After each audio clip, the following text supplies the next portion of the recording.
Let's stop guessing and start doing more of what works. What's really driving closings for top agents? This week on Keeping Your Real Estate Business on Track, we're going behind the scenes of what marketing is actually driving results in 2025. Our guest shares real-world wins and what they've stopped wasting time on. Like and subscribe if you want to double down on what really works. I'm here today with Maria Artidiello. How are you, Maria? I'm great. How are you? Good. Maria's coming to us as a wealth of knowledge from RE/MAX Solutions here in Brevard County, Florida. She's a former science teacher turned full-time real estate professional. She's fluent in English, Greek, and some Spanish. And she has 8+ years of real estate with 56 transactions and over $28.7 million in sales over those 5 years. She specializes in luxury, new construction, senior communities, investment and waterfront properties, and is now diving into the commercial listing space. So, Maria covers all of Brevard County and is a wealth of knowledge, and we're super excited to have you. Thank you so much. I also cover other areas in Florida, so feel free to call me if you have any questions about South Florida or Northern Florida. That's right. You're from South Florida, right? I am. Oh, wonderful. What brought you to the Space Coast? Work. My husband's job. Yeah. He's in aviation, and as you know, Space Coast is booming right now with all the market and everything that's coming here. Yeah. Brevard County is wonderful when it comes to aviation and just anything space related. So yeah, and then the families follow, and that's where I help. Yeah, I love that. Nice little synergistic relationship between the hubby.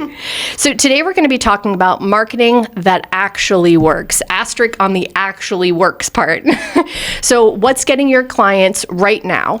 So we've seen a big shift in the market over the last few years. We went from a very booming, busy, chaotic market during COVID times to a little bit more of a normal market. So a lot of people have shifted their focus when it comes to their marketing efforts and what's actually going to help generate business for real estate agents. So what's your most effective marketing strategy that you have right now? Right now, I think consistency is key. I'm trying to grow with social media. It's nothing that's comfortable, but they always say sometimes you have to be uncomfortable to grow. So social media is what I'm working on right now. I've partnered up with Regrow USA. Sarah, she's the owner. She's fairly new. She works with businesses mainly. I'm her first real estate agent, and she's helping the uncomfortable become very comfortable. I love that. Helping the uncomfortable become comfortable. That's how we grow, right? That's how we grow. So how has your marketing changed over the past year?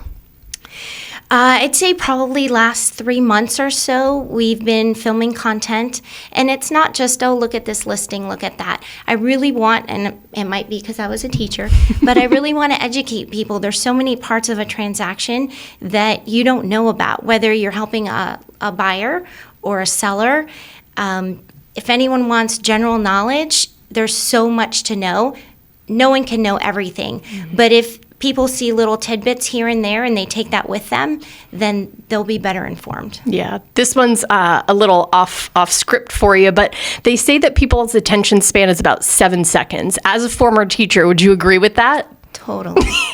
I had a college professor once, and it was a biology class, since that was my major. Yeah. And he said, well, have you ever drive somewhere, and then once you get there, you're like, wow, I'm already here. How did I get here? I don't remember passing this light. I hate to admit it, but all the time. So all of us agreed. We're like, yeah, that's happened. He goes, well, think about everybody around you on the road is experiencing the same thing. Oh, that's slightly terrifying, but just a little. But we true. all manage. So yeah, 7 seconds, I think, has been proven. 7 to 10 seconds is right. Yeah, and creating consistency and brand awareness for people within that short period of time. But social media has evolved so much. What channels are giving you the best return on investment? Is it your social media? Is it email, direct marketing? For me, I'd say number one has always been my referrals. Past clients, customers, family, friends that know what I do have referred me, and I'm so thankful for that. If I had to choose a second, it would probably be emails. I like video emails. Yeah. When I first started out, BombBomb had partnered up with our office, and I worked with them, and I didn't even know you could prepare a video email at that time. I liked talking and letting people see what I'm saying and looking at them and addressing them as a real person versus just a general email. So I still do video emails. I think that also builds trust with people. You know, it's one thing to receive an email from somebody that you don't know, but if you see a face attached to it and you can kind of get a feel for who that person is, there's something to be said about that as well. Yeah. What's one marketing tactic that you've tried that's flopped? I don't like to always focus on the positive. I like to let everybody know we're all in the same boat. So is there anything that you've tried over the last couple of years that you're like, yeah, I gave it the good college try, but it just didn't pan out? So it has worked for others, but it didn't work for me, and that was sending postcards. Yeah. And I realized that it was probably me, but when you send a postcard or do any kind of mailing, you have to be repetitive over the course of the year for a few years. It's not a one and done. So if you don't have the budget for that, and when I first started out, I did not. So sending that one just listed or just sold, that gave you 2 touches, but you really probably need to do 4 or 5 touches a year over 3 to 4 years to stay present. Mm-hmm. Funny enough, it didn't work for me, but when we left South Florida and we had to sell our home, that's how I found my agent. No kidding. She sent postcards to us probably over the span of a year or two, every 3 months. And they were random postcards, but when it was time to list our home, I wasn't a realtor at that time. So I used her and I called her. So I know it works. It just didn't work for me. Well, prime example, if you actually purchased from a postcard, it does work. But like you said before, the consistency piece is huge. Consistency, yeah. Her name's Inat Halperin. I just did a transaction with her in Fort Lauderdale. We worked together for a mutual customer. But it works. So Inat, keep doing what you're doing. And double down on what is working. Double down, yep. So how do you balance brand building with lead generation? Because those are 2 different things, building a brand versus actually generating leads. How do you incorporate both? I think they're tied together, but as far as the timeline goes, you have to build the brand first, and then the lead generation should follow. At least that's what I'm trying to do. It's working for me. Having social media try to get me out there and be in front of people is going to hopefully pay in the long run. I was at Costco about 2 weeks ago, and the gentleman at the checkout, because I don't go to the self-checkout, it's hard for me to put everything on the one side and then move it into the cart again. So I go to the checkout, and he's like, I feel like I know you. And I'm like, yeah, you look familiar too, but I don't know from what. So he's like, I don't know. He goes, what do you do? And I said, I'm a real estate agent.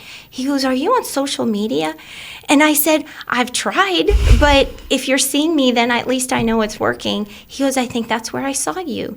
And I said, well, now you know me. I love that validation. It was like a moment of, okay, this is okay. That's a good pro tip without even knowing it, too. Don't go to the self-checkout. We're in a people business. Yeah. Go talk to the person that's checking you out at Costco or Publix or Aldi or your favorite local place to grocery shop. Talk to people. Yes. You've got to always talk to people. We're in a people business, and what better way to build your presence and your brand? Yep, and I love people. Some people don't like people, so don't be a real estate agent. Probably not the best business for them to be in if they don't like people. So probably the most important question that I have for you of the entire podcast. Okay.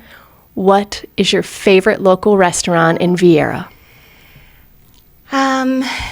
We have great restaurants here. So many great restaurants. And so many new ones coming. My favorite all-time would have to be Olive Tree. Oh, good one. For those of you that don't know, Olive Tree is a staple in Viera for genuine Greek cuisine, right? Yep, the owner's Greek, and they work hard. It's a family-owned business. Mm-hmm. They're actually getting ready to open up their own location. They've been in the avenues for a long time now, but they've worked very hard with constructing a beautiful, gorgeous building. Right off 95, right? The Burroughs West? The Burroughs West. Okay. Yep, you can't miss it, and it's actually on the water. So if you ever go, they're going to have a second floor evening activities. There's going to be a little market in there. Wonderful. It's like an elevated olive tree. If you haven't driven by it, it looks like a little slice of Santorini just plopped in Vieira. It's beautiful. Gorgeous. And I believe they're going to have catering. You can rent out their facility too. I believe the upstairs is going to be for special events. So if you have something coming up, you might want to start reaching out to them because I'm sure they'll get booked up. But I'm sure they will. The food is good. The food is really authentic, and they give good quality service, good customer service too. Yeah. And we like to support local, especially family-owned businesses. Especially. So. Thank you so much, Maria. I told you that was going to be the most important question of the day, right? I agree. It was good. So now we can go have lunch. Yes. I'll see you at Olive Tree. Yeah. Well, thank you guys so much for joining us today. Hopefully you got one piece of information that will help you elevate your business going forward and help you generate more leads through your marketing efforts. If you haven't already, please do what the kids say. Like, subscribe, and join us next time.